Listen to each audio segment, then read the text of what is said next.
Welcome to the University of Puget Sound podcast. For alumni, it's always a logger podcast. And we're talking to a variety of our alums who've taken their career or their lives to the heights. Today, we're talking to Clara Brown. Clara is a 2017 graduate, a Matlick scholar, and was a coxswain on crew. And what did you get your degree in, Clara? My degree was in international political economy and environmental policy. That's a lot.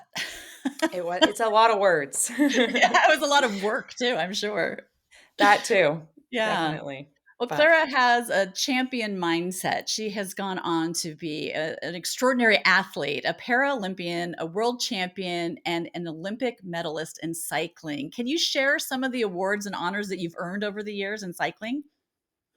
sure, I most recently won my fourth world title in September in Belgium. Um, Congratulations. Thank you so much. So in cycling, you have the world champion has the honor of racing in rainbow stripes. So we have a distinctive jersey for the full year until the next world championships. So I am very excited to race next season, proudly wearing Team USA rainbow stripes. Exciting. And I have won a bronze Paralympic medal in Paris 2024. That was my second Paralympic team. I had also gone to the Tokyo Games and finished just off the podium in fourth as my best result. I don't know how many world championship medals, I read somewhere like probably 11, but that might be old great now.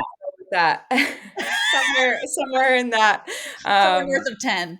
in that count. I'm a multi-time Para Pan Am champion and really feel so fortunate to have a long career racing and just glad to do what I love. That's so wonderful. So, were sports always a part of your life? They have been. Yeah, I grew up very active and doing a variety of sports. I was a skier, a runner, a gymnast, and really specialized in gymnastics until I was 12 and had kind of a fluke accident that changed the trajectory of my athletic career. But it's always been very innate. I have loved to move my body and push it to its limits. So. Well, you did push it to the limit at 12. Can you talk a little bit about the extent of the injury you faced at 12? Sure. Yeah. So I fell on my head at gymnastics practice and crushed two vertebrae in my neck. So I broke C5, C6 and damaged my spinal cord. So I was initially paralyzed from the neck down and gradually regained function, was very fortunate to have an incomplete injury and um, was left with partial paralysis on my right side. So I've motor impairment on my right side. Most of my right arm is impaired, and my left side is sensory impaired. So I've lost the ability to sense temperature and sharp versus dull objects. But all things considered, very fortunate to have recovered to the extent that I have and be able to enjoy the activities to the extent that I am. I mean, With a spinal cord injury, were you ever told that you weren't going to be able to walk again?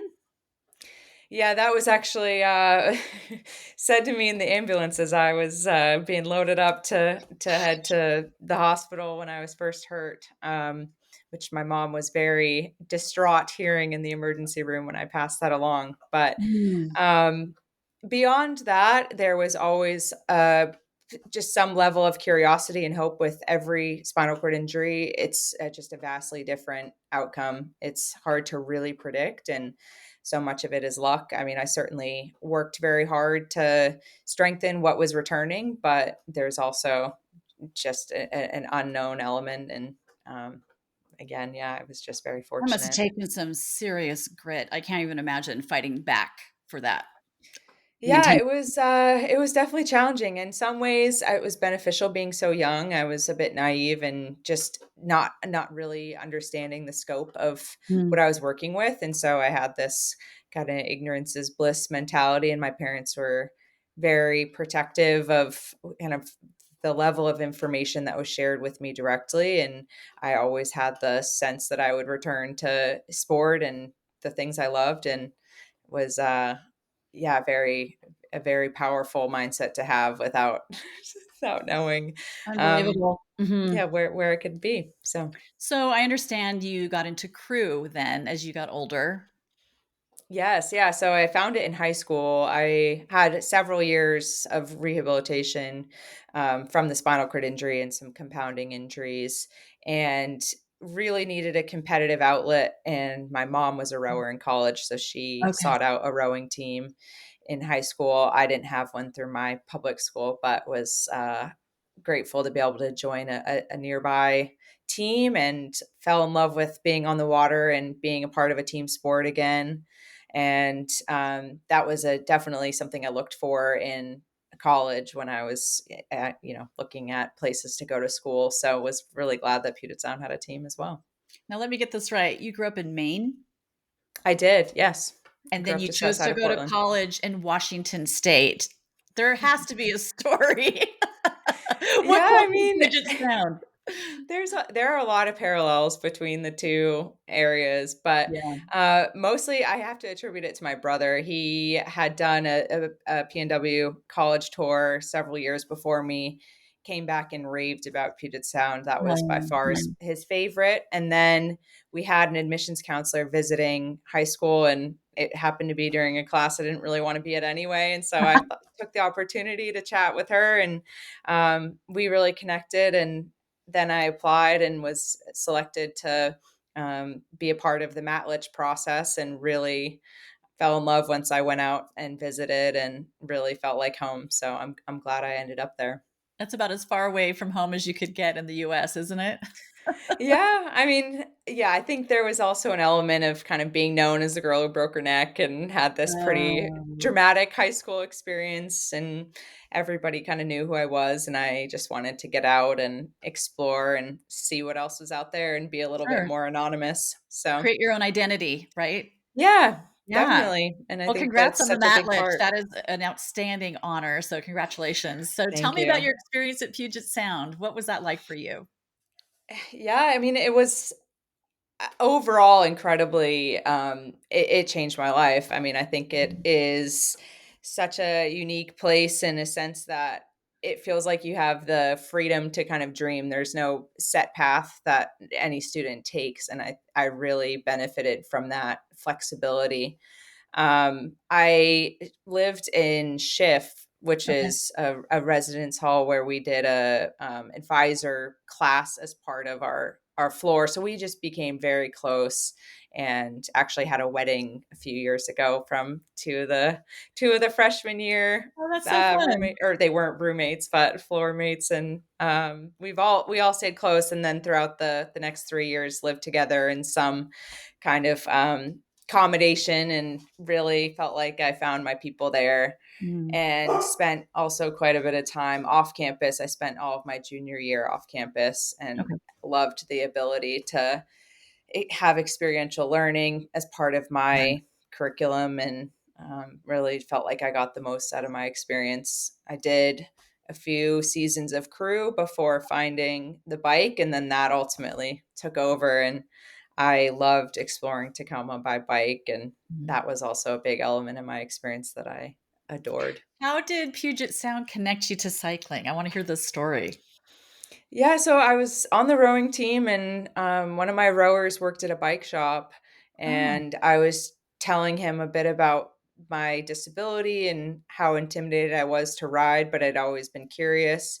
And he was so encouraging to tell me about how adaptable the bike is, and he sent me home with kind of it struck a chord. I went back to Maine after my first year, and went to a bike shop right away and got set up, and immediately fell in love. I mean, it was such a transformative experience riding all summer in Maine, and then I brought the bike mm, back to Tacoma and got to explore Tacoma, Gig Harbor, Puyallup, all the kind of surrounding areas, and really felt like I got to see campus and then some. And it's just such a freeing few hours of riding, because you're not really doing anything else. You can't. And I really enjoyed that aspect, to just have an escape from the stress of school and work. I also had several jobs while I was on campus, and the stress of the scholarship and not Mhm. not in a bad way, but of course there are Pressure. Yeah, expectations just and normal pressure, yes, right? right. Mhm. And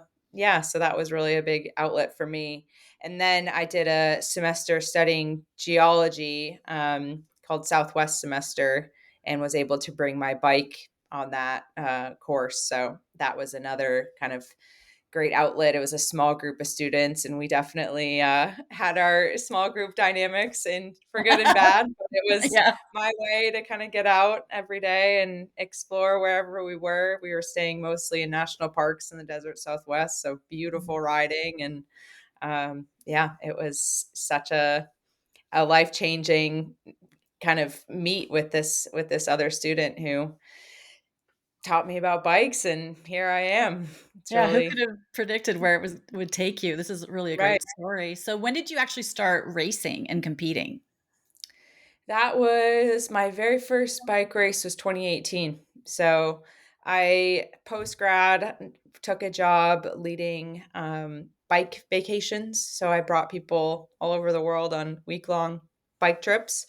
And one of my guests, my second season, happened to be on the Paralympic Advisory Committee. So got to know him over the week, and he was another just big advocate for getting me involved in this. At this point, it was more so the competitive side. He knew my now high performance director and connected us directly, and within 2 weeks of meeting this man George, I was out in Colorado Springs at the Olympic Training Center for a talent ID camp. So 2 it's weeks just kind of later. been a series of very serendipitous meetings that have led me to the path that I'm on today.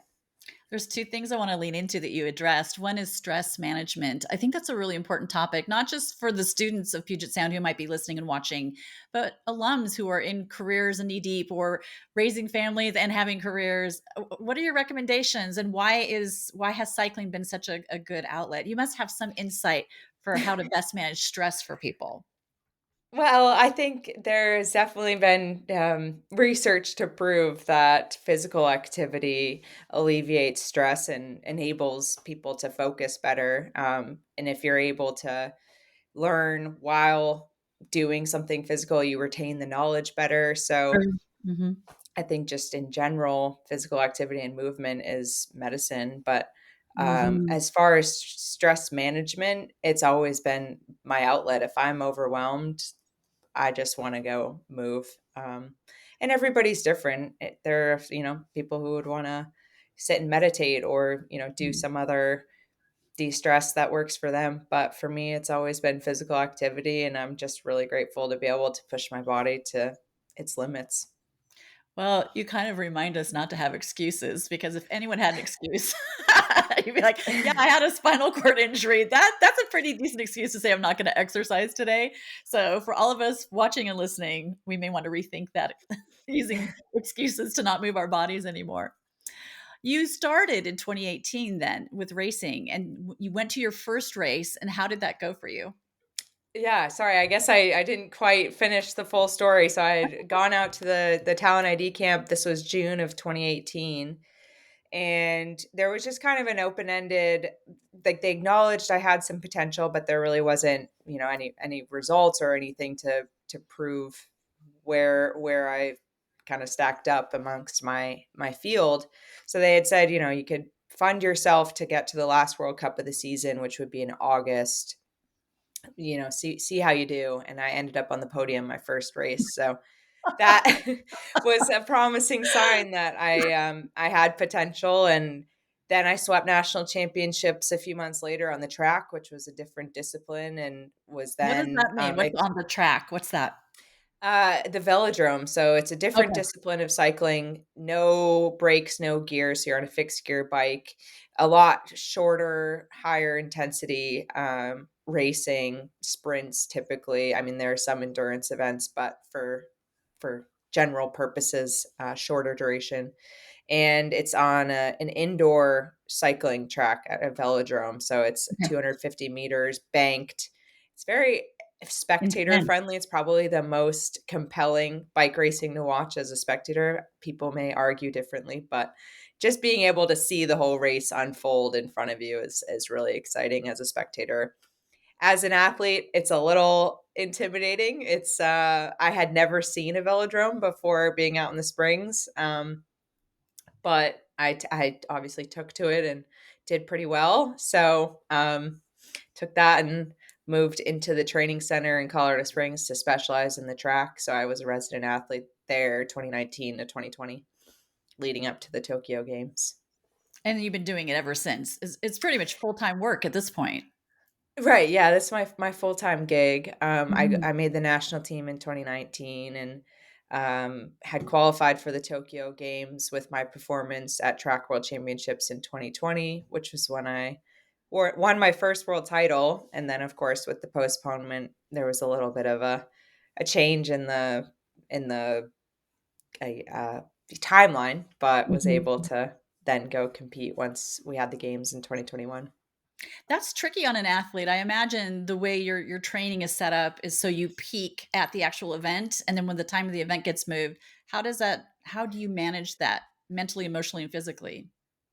Yeah, I mean, physically, honestly, it was a benefit. I was so new to my racing career and having a full year of no racing and just training. I had an amazing bump in fitness and felt so much stronger than I could have been with it only being a few months away from when I had qualified.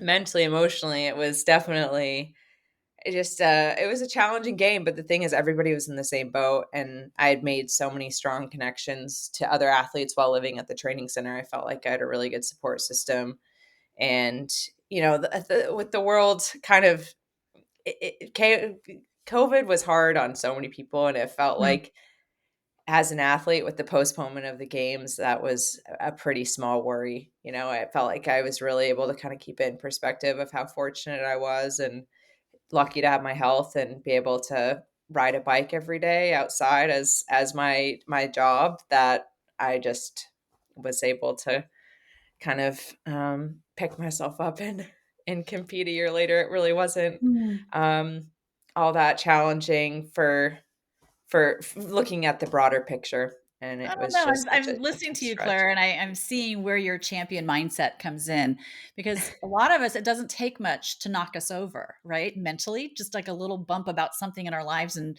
we kind of fall apart. How does an athlete at your level, what do you do to create that mindset where a winning mindset? What do you do? How do you train that?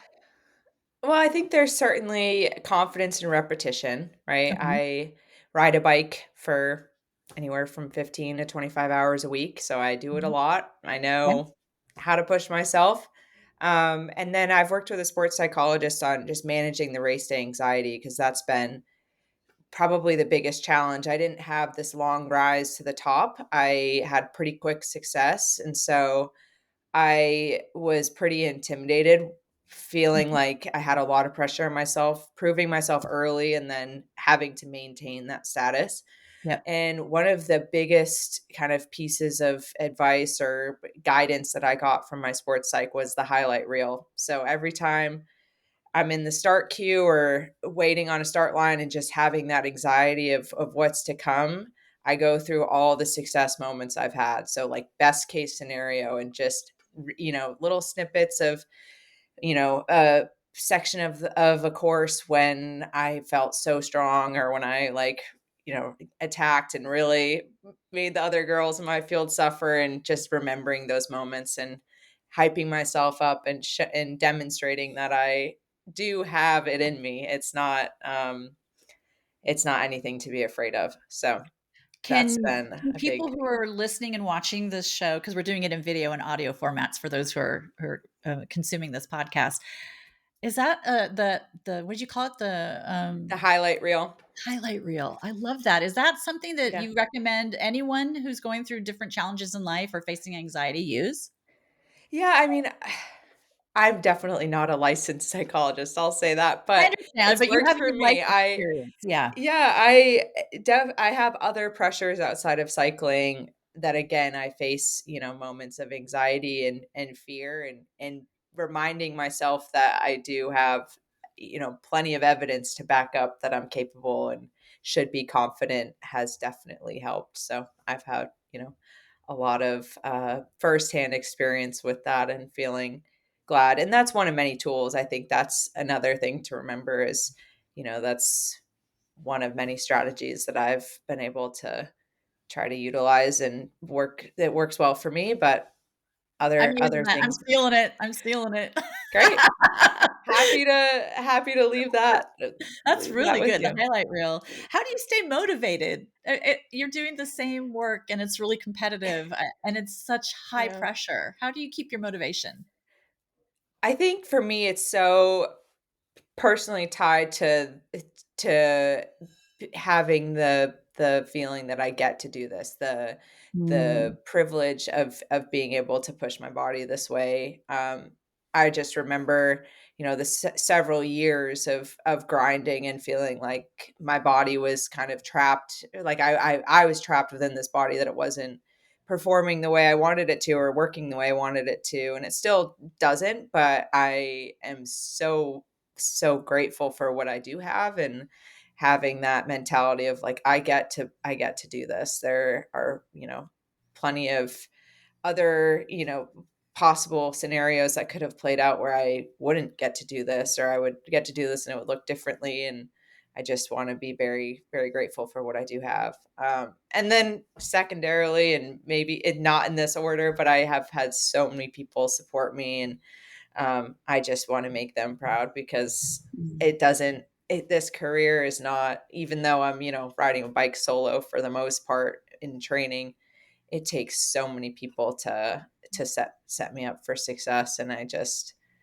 really want to, pay respect to all of the effort that people have put into my career and say thank you, I guess, is a big motivation. That's wonderful.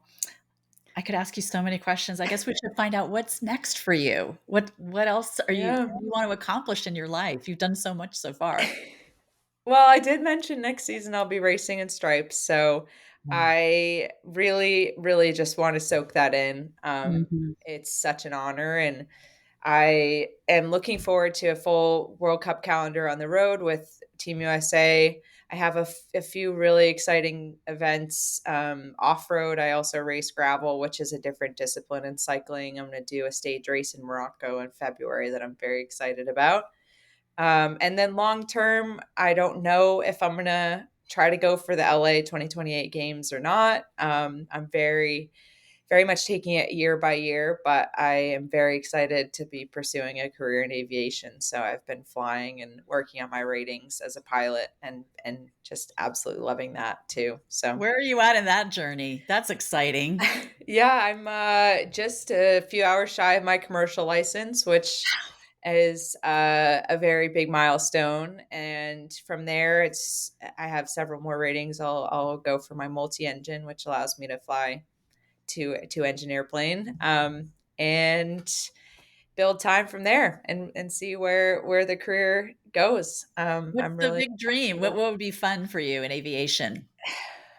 there are so many directions I could go, which is Mhm. another thing. I mean, the airlines have stability, and I grew up with my dad being an airline pilot, so I kind of always Oh, I dreamt didn't of following realize in his that. That's footsteps. amazing. Yeah. So would potentially, I mean, the thing is, I'll consider any path. I think that's been a big kind of experience that Puget Sound is as reinforced, is saying yes to things when they present themselves, and not going in with a specific pigeonholing yourself and with a specific mentality of this is only what I'm going to do. And um, goals are certainly important, but at the same time, having the flexibility and the ability to adapt to when situations arise that may steer you down a different path, and embracing them is really important. So who knows? I'm early enough along. I've several hundred more hours to go before I'm even considering. Well, I there's no Outside. question that you're gonna be a champion in that industry as well. I can't wait to see where aviation takes you. That's really exciting. Thank you. Congratulations on everything. Do you have any Thank final you. messages you wanna say to those who are students at Puget Sound, recent alums? What message would you like to say back to your alma mater? Well, I do want to say just a thank you to all the faculty and staff that were just so impactful in my experience there. And I've kept in touch with several professors and really just cherished their mentorship and just guidance, encouragement, all of it. And I think just utilizing the connections that come with that such a tight knit school is has been incredibly Yeah. helpful and heartwarming. And yeah, these connections are for life. And I really, really am grateful to be a part of this network. Thank you, Clara. How can the University of Puget Sound community follow you or support you? Where should they track you down? Sure. So Instagram is probably the most frequently updated. My handle is at clara.brownie. I also have a Strava if you're more into the physical activities of what I'm up to. And I'm also featured on USA Cycling's Instagram or Team USA as well. So lots of channels. Great. Well, we will add all those to the show description and the notes. Thank you, Clara, for being a part of the show. It's just so great Thank to you meet so you much and for hear having about me. how you've taken your life to the heights. And I will continue to watch. I think we're just halfway there right now. Well, thanks. I appreciate Thank it. you. If you know of any great Puget Sound alums who should be a part of the Always a Logger podcast, please send me an email. We are trying to track down the greatest alums, hear their stories. It doesn't matter what they've done, but if they've gone to the heights, we want to hear about it. My email is juliegates@pugetsound.edu.